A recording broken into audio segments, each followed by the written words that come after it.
Revenons-en à Burgess, qui est contre toute attente l'homme de notre vidéo. C'est un bien grand mot, peut-être, mais il n'en reste pas moins le La vie de chapeau de paille ne tient plus qu'à un fil. Je vais le réduire en miettes. seul antagoniste à avoir failli tuer Luffy avec la ferme intention de récupérer son fruit du démon. Très clairement, et contrairement à Roger, ce n'est pas chez Burgess qu'on trouvera les attributs de l'élu qui va sauver le monde. Pourtant, on rigole, mais n'oublions pas qu'il est littéralement inspiré de Jésus de Nazareth, fils de Dieu et sauveur de l'humanité selon la foi chrétienne.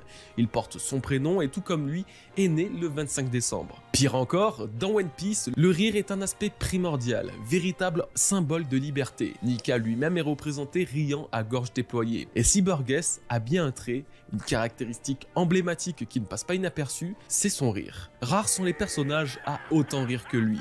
J'avoue, il aime trop rire. Burgess, toute sa vie, c'est rion. Oui, je voulais absolument mettre Burgess dans une telle vidéo car j'aime me rappeler que la survie de Luffy, à ce moment-là, ne dépendait que de l'apparition de Sabo venu le sauver. Si ce dernier n'avait pas été là, c'est pas Guts qui servait de charrette qui l'aurait protégé. Que ce soit pour ses capacités de paramécia absolument dévastateurs ou pour les secrets antiques qu'il renferme, Burgess était vraiment à un cheveu de récupérer ce fruit du démon. Oh la honte. T'imagines s'il avait mangé le fruit? Oh la honte, oh là là. Et en traverser les époques. Mais en fait, si Burgess n'était qu'un foreshadowing pour un futur événement encore plus grand. Barbe Noire, le roi des fruits du démon. Marshall D. Teach, alias Barbe Noire. Quand on pense aux fruits du démon, c'est l'image de cet empereur qui nous vient directement à l'esprit. Pour cause, toute son histoire. Ah, Teach en mode Nika, il a du flow. Hein. C'est vrai que Burgess, même lui, en vrai de vrai, même lui, avec le fruit, il aurait eu du flow. Mais c'est la honte. T'imagines si l'horrible Burgess avait mangé le fruit, non? L'histoire est reliée à ces fruits démoniaques. Il fut introduit comme étant le possesseur du Yami Yami no Mi, un fruit du démon récupéré en tuant son Nakama, Satch. Reventre déjà élastique, non? Franchement. Il a offert un spectacle unique au monde sur Marineford en tuant Barbe Blanche. Vous vous rendez compte? La marine n'a même pas pu tuer Barbe Blanche. Il aura fallu l'intervention d'un équipage entier. Tout un équipage pour l'achever. Et il est mort debout. Debout, il est mort. Et en récupérant son Gura Gura no Mi, faisant de lui le seul homme à avoir mangé 2 fruits du démon. Et pendant 2 ans... vous êtes là, vous faites que le chier dessus, Barbe Blanche. Tout ça pourquoi? Pour valoriser les horribles amiraux. Alors que les amiraux, c'est de la merde. Pour remplacer 2 amiraux, ils ont pris un aveugle et une merde humaine Karamaki. Ça, c'est la réalité. Ça, c'est un fait. On compare pas Barbe Blanche aux amiraux, quand même. Oh. Sa réputation et celle de son On équipage... n'en peut plus, les mecs. Vous faites n'importe quoi. s'est bâti sur la traque aux utilisateurs de fruits du démon. Très clairement, si on doit apprendre les plus grands secrets des fruits du démon, c'est à travers Barbe Noire qu'on le fera. Mais alors lui qui est tant fasciné par ses pouvoirs démoniaques, lui qui semble tous les connaître et les avoir analysés grâce à l'encyclopédie des fruits du démon, n'a-t-il aucun doute sur le fruit de Luffy? Ne connaît-il pas la véritable identité du Gomu Gomu no Mi? Si on peut penser qu'il ne soupçonne absolument pas l'existence du Ito Ito no Mi modèle Nika, certains indices peuvent laisser penser le contraire, et ces indices sont liés à Chopper, lui-même possesseur du Ito Ito no Mi basique. C'est sur Drum, l'île de Chopper, que Barbe Noire fit sa toute première apparition et mention. C'est vrai que Oda a dit que Akainu est le plus fort marine de l'histoire. J'en parlerai au prochain live. On va rire de cette news. On va en rire depuis tout à l'heure. Dans le chat, il y en a qui l'écrivent. Ne vous inquiétez pas, je vous ai vu. Hein. C'est juste que Bon, je fais la react et surtout, j'attends le prochain live pour pouvoir en rire de cette info. Vous inquiétez pas, c'est masterclass. On valide fort. On mange l'info. On mange. Il a la fameuse news. L'élément factuel, officiel. En effet mis à feu et à sang ce pays sans qu'on ait pour l'instant une quelconque justification de ses actes. Ensuite et après l'ellipse, lorsque Jinbei dévoile au Mugiwara cette traque aux utilisateurs de fruits du démon dans laquelle s'est lancé Teach, Chopper eut une réaction plutôt étrange en ayant peur qu'il s'en prenne à lui et à son propre fruit. Il a dit beaucoup de choses en étant bourré. Non, je suis mort, cette vanne me fera toujours rire. Démon, chose qu'Usopp trouvera. Barbe Noire recherche les détenteurs de fruits les plus forts. Vous devez donc prendre garde. Ridicule, ne voyant pas l'intérêt que porterait Barbe Noire au Ito Ito no Mi. Alors si ces deux exemples pouvaient paraître plutôt basiques à l'époque, ça l'était avant le chapitre 1044, chapitre où l'on apprend que Luffy possède en réalité le Ito Ito no Mi modèle Nika, le Zoan de l'humain du dieu du soleil. Un Zoan solaire parfaitement à l'opposé du Logia ténébreux que possède Teach. Un fruit du... En vrai, même l'horrible Pengoku, c'est un Ito Ito, non? De mémoire, Pengoku, c'est Ito Ito no Mi modèle Daibutsu, hein. Donc du coup, même l'horrible Pengoku a un fruit de l'humain, c'est fou, hein. Démon légendaire. En vrai, c'est vrai qu'il n'a pas vraiment été développé le pouvoir de Pengoku. Hein. Cet horrible personnage n'aura pas eu de développement jusqu'au bout. Hein. Il a envoyé son vieux poing sur Luffy, ça n'a pas marché. Il a attaqué l'équipage de Barbe Noire. Burgess était debout. Stronger, pire, Stronger était debout. Non, pas de besoin de développement, il est juste naze en fait. Hein. Il est juste gaze. Hein. C'est une grosse merguez, Sengoku. Hein.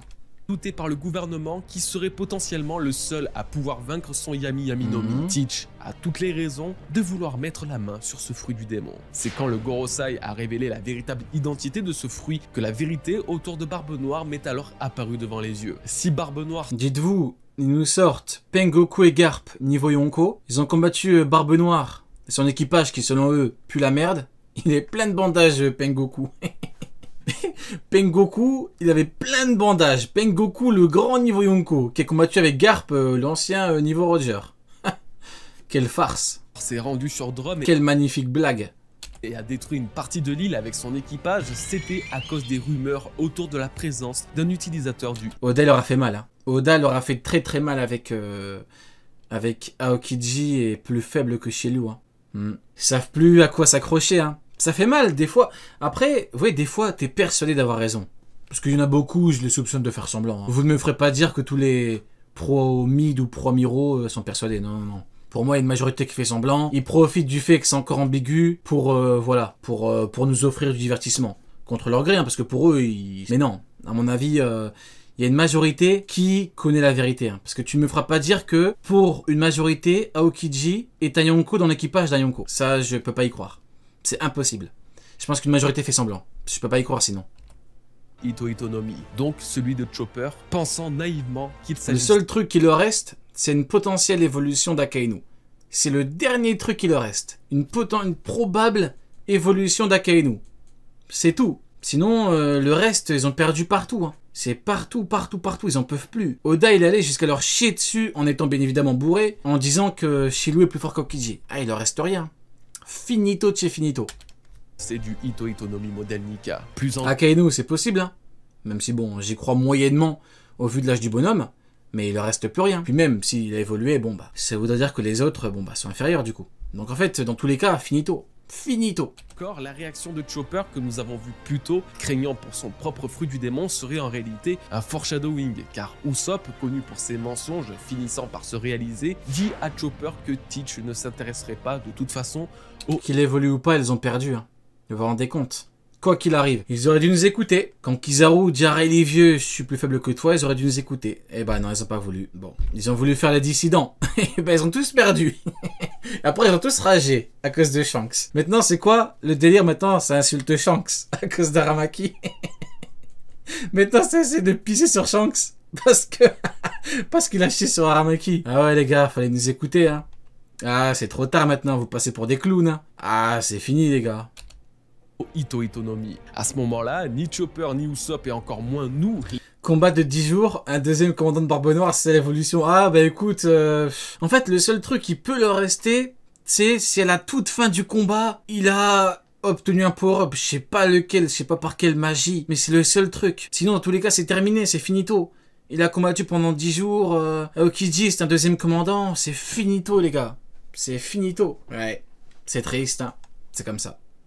Lecteurs n'avions conscience que Luffy possédait lui aussi un Ito Ito no Mi et donc que Teach pourrait bel et bien s'en intéresser. Mais finalement, en quoi Barbe Noire aurait pu consommer ce fruit du démon? Qu'est-ce qui justifierait un tel scénario? Eh bien, au-delà de son lien avec les fruits du démon et de ce fameux foreshadowing que je viens de vous exposer, Teach est lui aussi un Di. Pas seulement, il est un dieu voué à une grande destinée, tout comme Luffy. Cette sensation, elle est accentuée par la présence de son avis de recherche. Après, il a eu vachement de chance, hein. Barbe Noire, on parle pas assez de la chance qu'il a eu contre Magellan quand Shiryu l'a sauvé. Et après, il a eu de la chance quand il est parti sur Marineford et qu'il a pu prendre le fruit de Barbe Blanche.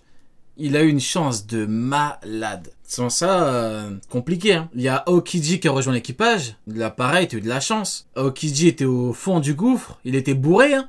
Dans un bar, hein, on se rappelle, hein. On voit. Il a beaucoup... Après, la chance fait partie du truc, hein. Au côté de celle de Luffy, dans la chambre. Comme Kizaru n'a pas eu de chance, il est arrivé avec Kir, il est vieux. Il aurait pu avoir quelqu'un d'autre et quoi, il est vieux, mais plus fort que lui. Des fois, t'as de la chance, des fois, t'en as pas. C'est comme ça. Fleury, lieu où se trouvait Im. Elle est également par les paroles de Barbe Blanche. Le monde sera surpris. Mourant, réalisant que Teach n'était pas celui que Roger attendait, comme si au fond de lui, il avait l'espoir que son fils soit l'homme capable de changer le monde. Alors peut-être que tout oppose Barbe Noire à la symbolique du Gomu Gomu no Mi, mais c'est justement ce qui me plaît dans l'idée qu'il aurait pu, et qu'il pourrait encore, être l'homme en quête du fruit solaire. Shanks, le gardien du Gomu Gomu no Mi. Comment parler du Gomu Gomu no Mi? Il est là le big boss. Il est là le patron, les gars. Utilisateur sans mentionner Red Force, il est là. Shanks le rouge. Le gardien de ce fruit du démon, celui qui l'aura guidé vers son prochain utilisateur. Incroyable. Luffy. Shanks le roux est incontestablement celui à qui l'on doit toute l'histoire de One Piece. Ironiquement, il est aussi un ancien pirate de Goldie Roger. C'est peut-être ce lien avec Roger qui l'a éloigné de ce fruit du démon. Shanks semble avoir en effet dédié sa vie à la recherche du Gomu Gomu no Mi et surtout à guider ce pouvoir vers son prochain utilisateur. Il ne fut que celui passant le flambeau, l'intermédiaire entre l'homme et la prophétie. Pourtant, il remplissait d'importants prérequis pour guider ce pouvoir vers son prochain utilisateur. Il ne fut que celui passant le... Il y a un jour, il avait pris genre une image comme ça avec Shanks et Ben Beckman. Il a dit genre, là, pour les pro Yonko, là, il y a l'équivalent de Kizaru. Bah oui. Oui. Il peut même peut-être être plus fort. Il est où le problème? Des fois, ils sont tellement perdus, les pauvres. Ils ont viennent à dire n'importe quoi. Donc là, vous me dites qu'il y a Kizaru. Bah oui. Oui. Il peut-être même qu'il est plus fort que lui. C'est des fous furieux. Ah, heureusement qu'ils sont là, je vous jure, heureusement qu'ils sont là. Flambeau, l'intermédiaire entre l'homme et la prophétie. Pourtant, il remplissait d'importants prérequis pour prétendre être l'héritier du roi des pirates et possible nouveau dieu du soleil à la place de Luffy. Roger... il a pas voulu le manger, hein. C'est pour ça que moi j'ai toujours dit le truc avec Shanks, c'est bizarre. Le fruit, il est aux yeux de tous, enfin aux yeux de tous. Il est à côté de Luffy, le truc il était ouvert, il était pas fermé. Il y a l'autre qui vient, le bandit, et du coup hop, ah j'ai rien vu quand il a mangé. C'est bizarre tout ça.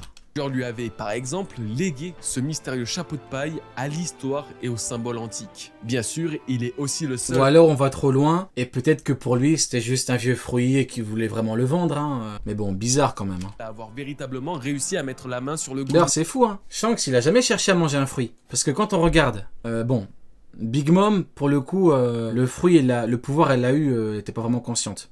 Mais Kaido... Du coup, Big Mom lui a donné, donc il voulait manger un fruit. Barbe Blanche, pas d'infos, mais bon, à mon avis, ce fruit-là, c'était pas par hasard. Bon, après, c'est qu'un avis, hein. Et Barbe Noire, lui, carrément, il veut manger les fruits. Lui, il le dit clairement. Shanks, je pense qu'il voulait vraiment être comme Roger. Pas de fruits. Que du haki. Même si, bon, à l'époque, c'était qu'un épice de merde. Gomu no Mi et à affronter le... Après, voilà, il est parti se battre contre le CP9. Juste pour vendre un fruit. Non, c'est louche.